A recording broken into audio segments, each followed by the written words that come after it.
Halo semua, balik lagi di channel Toraokun. Sebelum pembahasannya dimulai, silahkan klik tombol subscribe dan aktifkan lonceng notifikasinya supaya kalian gak ketinggalan info dan teori terbaru seputar One Piece. Buat kalian yang mau informasi tambahan soal SBS atau databook, kalian bisa follow Instagram Toraokun. Di sana admin akan memposting soal SBS, databook, dan berbagai teori singkat. Sekarang lanjut ke pembahasan. Manga One Piece Chapter 1056 telah terbit dan memperlihatkan berbagai hal menarik. Dalam video kali ini, channel Toraokun akan membahas tentang chapter terbaru ini dengan memberikan pendapat dan juga beberapa teori. Chapter kali ini berjudul Cross Guild. Di chapter ini, ada cover story yang masih menceritakan tentang keluarga Vinsmoke. Reiju, Ichiji, Niji, dan Yonji bertemu dengan Katakuri dan Oven. Tentu Katakuri dan Oven langsung melancarkan serangan kepada mereka semua. Masuk ke dalam cerita dimulai dengan memperlihatkan pesta besar di ibu kota bunga kini telah berakhir. Hal tersebut hampir bertepatan dengan perginya Admiral Ryokugyu. Raizo dan Shinobu yang terkena tusukan akar dari Ryokugyu kini terlihat terbaring dalam keadaan malnutrisi karena akar dari Ryokugyu menyerap sebagian nutrisi yang ada di tubuh mereka. Melihat kondisi Raizo dan Shinobu, para samurai sarung pedang merah pun meminta mereka untuk bertahan. Di sana, samurai sarung pedang merah juga mengingat kembali perkataan Ryokugyu tentang Kaido yang membuat banyak musuh menjauhi Wano Kuni. Walau itu mengesalkan, tapi sarung pedang merah menerima bahwa hal tersebut memang benar. Kinemon pun muncul dan meminta maaf karena dia tidak tahu soal pertarungan melawan Ryokugyu. Sebab beberapa waktu belakangan ini, Kinemon sedang fokus bersama dengan istrinya. Itulah mengapa dia tidak terlihat saat samurai sarung pedang merah bertarung melawan sang admiral.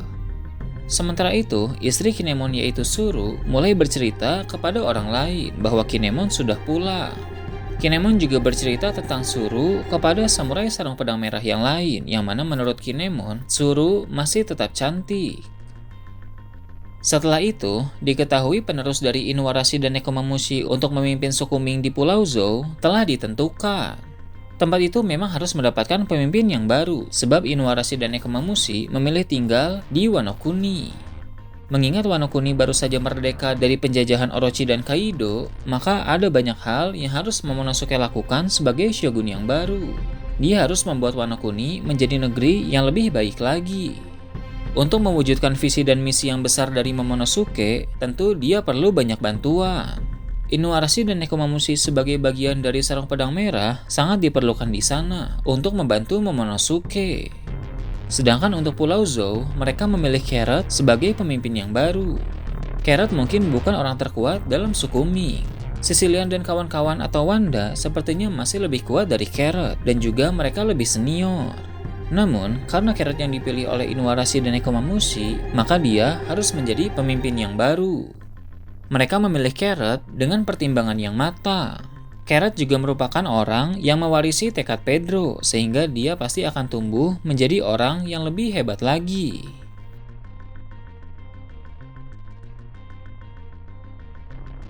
Setelah itu, diperlihatkan adegan mengharukan dari Momonosuke dan Hiyori yang memeluk Sukiyaki.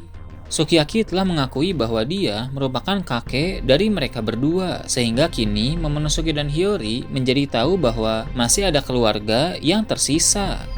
Sebagai mantan shogun, sepertinya Sukiyaki juga akan berperan penting dalam memberikan berbagai nasihat yang bagus kepada Momonosuke. Sukiyaki juga bertanya kepada para sarung pedang merah mengapa mereka bisa tahu identitasnya, padahal dia sudah pakai topeng. Kawamatsu menjelaskan tidak mungkin ada orang biasa dengan topeng dan katana yang bisa berkeliaran bebas di daerah Kaido.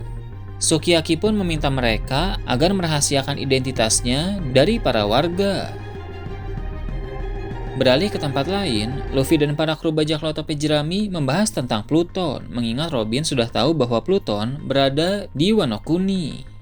Franky terkejut ketika tahu bahwa Pluton ternyata berada di Wano Kuni.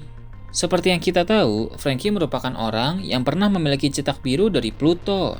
Dia tahu tentang senjata kuno yang sangat mengerikan itu.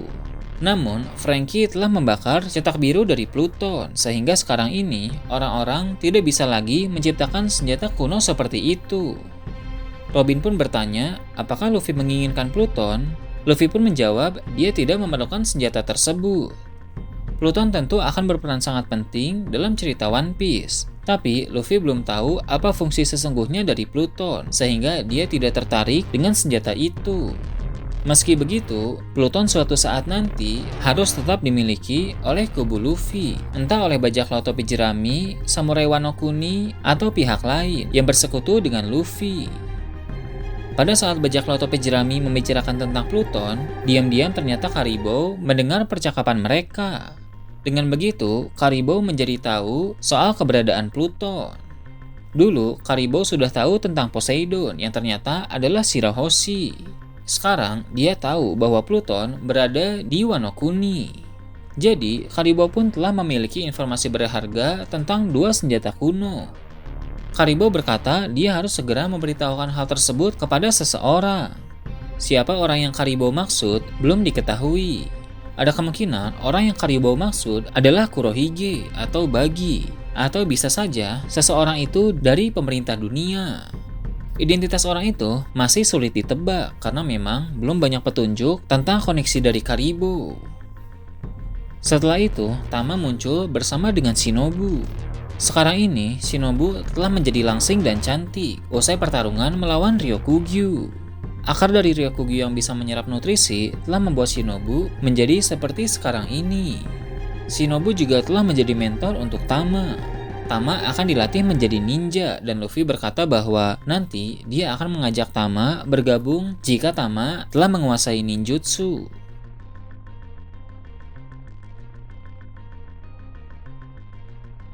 Beberapa hari kemudian, keadaan Wano Kuni telah menjadi jauh berbeda dibanding saat masih dikuasai oleh Orochi dan Kaido. Sekarang ini, para warga berbahagia dan Momonosuke yang melihat itu pun menjadi sangat senang. Setiap orang yang bertemu dengan Momonosuke memanggilnya dengan sebutan Shogun. Kemudian, Momonosuke pergi ke penginapan bajak laut topi jerami. Dia bermaksud mencari Zoro untuk meminta diajari ilmu berpedang. Namun, dia tidak bertemu dengan Zoro dan yang lain. Momonosuke bertemu dengan Hiyori dan menanyakan keberadaan bajak laut topi jerami. Namun, Hiyori berkata bahwa mereka sudah pergi. Momonosuke terkejut karena tahu bahwa mereka pergi tanpa pamit. Kinemon muncul di sana dan ternyata dia juga tidak tahu tentang kepergian bajak laut topi jerami. Sepertinya, selain Kinemon dan Momonosuke, orang-orang yang lain tahu tentang kepergian Luffy dan kawan-kawan. Jadi, hanya mereka berdua saja yang tidak tahu. Luffy telah berada di pelabuhan Tokage bersama dengan Kid dan Law. Luffy, Kid, dan Law akan pergi ke arah yang berbeda sesuai dengan 3 arah di log post dunia baru. Law memberikan salinan rod poneglyph kepada Kid sebagai bentuk terima kasih karena telah ikut membantu dalam perang Wano. Killer pun berkata bahwa mereka akan mulai serius untuk mencari One Piece. Kid mengatakan dia hendak mencari seorang pria dengan bekas luka bakar yang sepertinya memiliki petunjuk tentang One Piece. Siapa pria dengan luka bakar yang Kid maksud masih belum jelas sehingga hal tersebut mengundang rasa penasaran. Mengingat pria itu mungkin punya petunjuk soal One Piece, maka pria tersebut bisa jadi berkaitan dengan bajak laut Roger atau berkaitan dengan hal penting lain pada masa lalu. Luffy akan meneruskan perjalanan, begitu juga dengan Law. Walau 3 generasi terburuk itu akan berpisah, tapi pasti mereka akan bertemu kembali suatu saat nanti. Sebelum pergi, Luffy membaca berita di koran. Koran menampilkan suatu organisasi bernama Cross Guild, yang mana Buggy, Mihawk, dan Crocodile merupakan bagian dalam organisasi tersebut. Dari apa yang terlihat, Buggy tampak seperti pemimpin organisasi. Mungkin karena itu juga dia menjadi Yonko. Menurut Law, jika memang Buggy berhasil menjadikan Crocodile dan Mihawk sebagai anak buah, wajar jika dia menjadi Yonko. Luffy pun merespon dengan bilang bahwa Buggy hanya seorang badut. Mungkin memang ada alasan mengapa Crocodile dan Mihawk mau menjadi anggota Buggy. Tapi bisa jadi juga tidak seperti itu. Tidak menutup kemungkinan itu hanya bagian dari keberuntungan Buggy. Mungkin saja Cross Guild hanya semacam organisasi dengan sistem kerjasama, tapi publik mengira bahwa Buggy adalah pemimpinnya, sehingga dia pun diakui sebagai Yonko. Selain itu, diketahui juga bahwa Buggy melakukan hal gila dengan memberikan bounty untuk kepala para personil Angkatan Laut. Hal tersebut membuat para Angkatan Laut sekarang menjadi buronan yang akan diburu oleh para bajak laut dan kriminal yang lain. Pada bagian akhir chapter, bajak laut topi jerami pergi untuk meninggalkan Wano Kuni. Yamato melihat mereka dari atap kastil dan dia bersiap untuk berlari ke arah mereka dengan tujuan bertanya apakah dia bisa bergabung ke dalam kelompok mereka.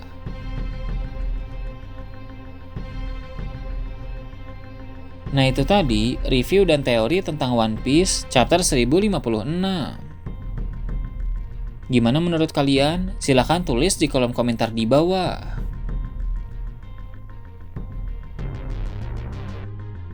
Oke, segitu aja untuk pembahasan kali ini. Jangan lupa like, share, dan subscribe untuk video menarik selanjutnya. Gue Toraukun, Shambles.